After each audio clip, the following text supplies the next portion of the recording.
आत्मिक स्थिति के विभिन्न पुरुषार्थी।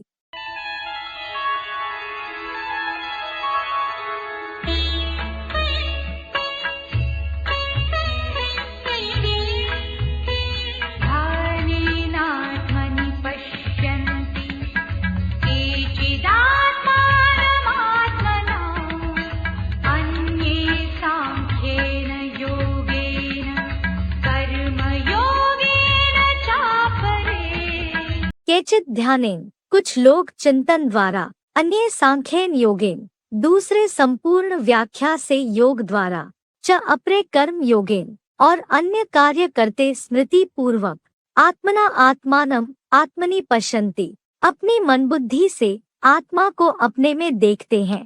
केचित् ध्यानेन अन्ये सांख्येन योगेन च अपरे कर्म योगेन आत्मना आत्मानम आत्मनि पश्यन्ति। भावार्थ, कुछ लोग सृष्टि के आदि मध्य अंत के चिंतन द्वारा, दूसरे संपूर्ण ज्ञान की व्याख्या से, अनन्य योग द्वारा और अन्य यज्ञ सेवा कार्य करते शिव बाबा की स्मृति पूर्वक अपनी मन बुद्धि से ज्योति बिंदु आत्मा को अपने भरी पूरी भ्रिकुटी में देखते हैं। चिंतन द्वारा आत्मा को भ्रिकुटी में देखना। दुनिया में किसको भी पता नहीं है कि आत्मा क्या चीज है, और वो आत्मा इस शरीर में विराजमान है। अकाल मूर्त आत्मा का ये तख्त है,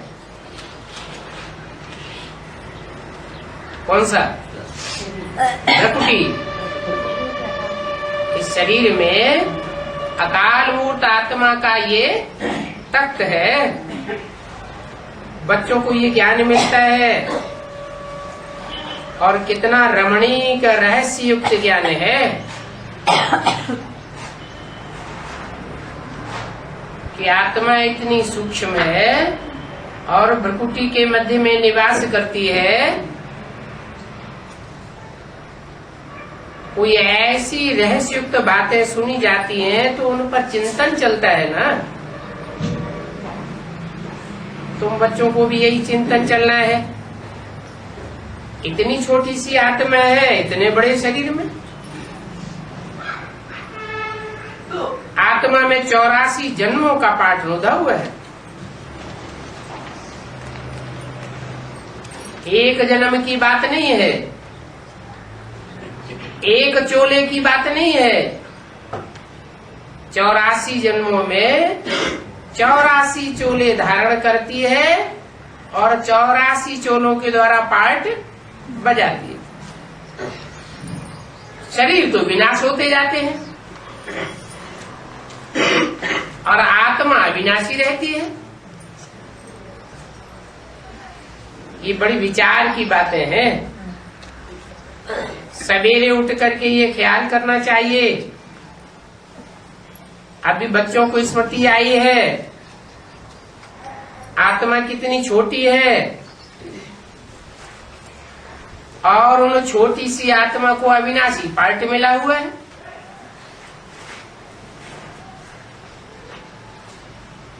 मैं आत्मा कितनी वंडरफुल हूं,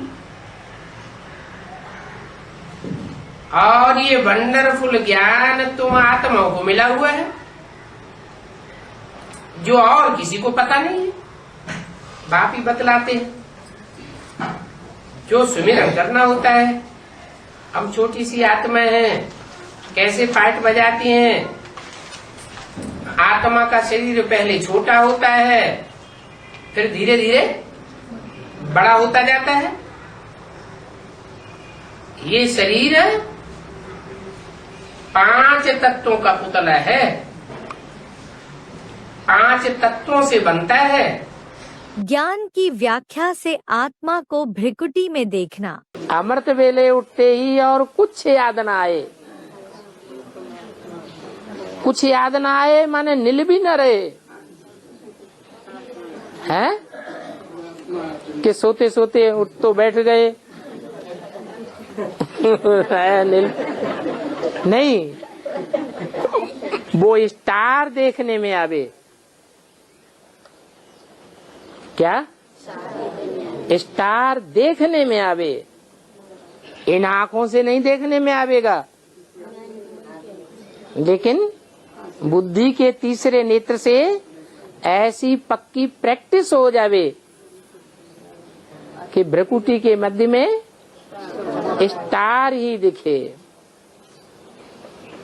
ऐसी प्रैक्टिस कि जिसमें स्टार ही देखने में आवे, कोई दूसरा संकल्प ना आवे। अगर लंबे टाइम की बनती है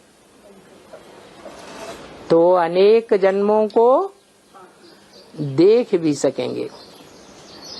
अगर नहीं बनती है तो नहीं देख सकेंगे। पहले ज्ञान के आधार पर ही दिखाई देती है। जितना ज्ञान गहरा होगा उतना आत्मिक स्थिति में ज्यादा टिकेंगे। बाप की याद भी जास्ती आएगी। योग द्वारा आत्मा को भ्रिकुटी में देखना। ज्ञानी तू आत्मा बनाता कौन है? अरे बनाने वाला चाहिए कि नहीं? कौन है? बनाने वाला है तो योग हुआ ना। बिना बनाने वाले बाप के कोई भी आत्मा स्थिति धारण ही नहीं कर सकता। आत्मिक स्थिति धारण करना माने आत्मा बनना। आत्मा बनना माने बाप का बच्चा बनना। बाप का बच्चा बना माना बाप के साथ बच्चे का योग लग गया।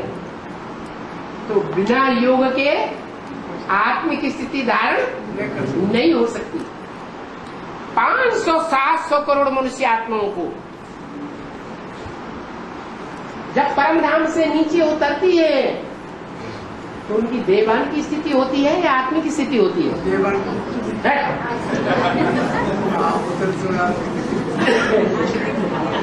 आत्मिक स्थिति होती है। सब आत्मा होती है। बाद में देवान करते हैं। ये आत्मा का फाउंडेशन उन्होंने कहाँ धारण किया था? संगम युग में धारण किया था। 500-700 करोड़ भी जो आत्मा होगी वो भी ये ज्ञान धारण करके जाएगी।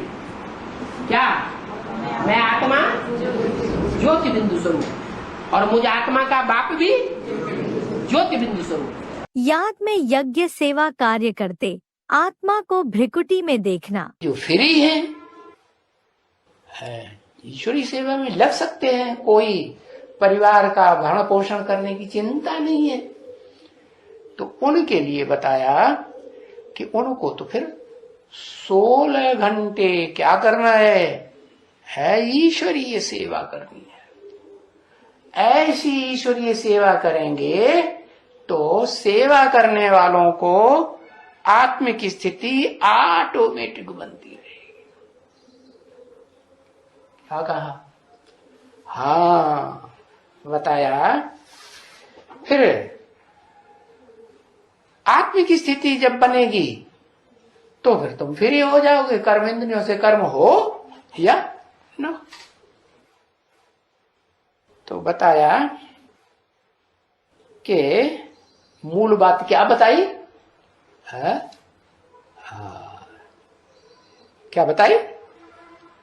कि अपन को ज्योति बिंदु आत्मा समझो और बिंदु बिंदु आत्माओं के बाप ज्योति बिंदु शिव को याद करो। बाप तो कहते हैं 7 दिन का कोर्स करने के बाद बल विलायत में चले जाओ।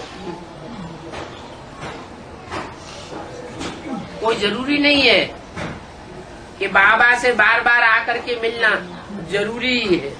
नहीं, विलायत में जाकर के भी अगर सेवा करेंगे तो सेवा का मेवा खुशी मिलती रहेगी। आत्मिक स्थिति पक्की बनी रहेगी क्योंकि रूहानी सेवा करने से रूहानी बाप रूहानी स्टेज में टिके हुए बच्चों को याद करते हैं। दुनिया बाप को याद करती है और बाप अपने रूहानी सर्विस करने वाले रूहानी बच्चों को याद करते हैं। तो ज्यादा ताकत किसको मिलेगी? जो ईश्वरीय सेवा में लगे हुए बच्चे हैं उनको जरूर जास्ती ताकत मिलती है। उनको कोई माया रावण मार नहीं सकता।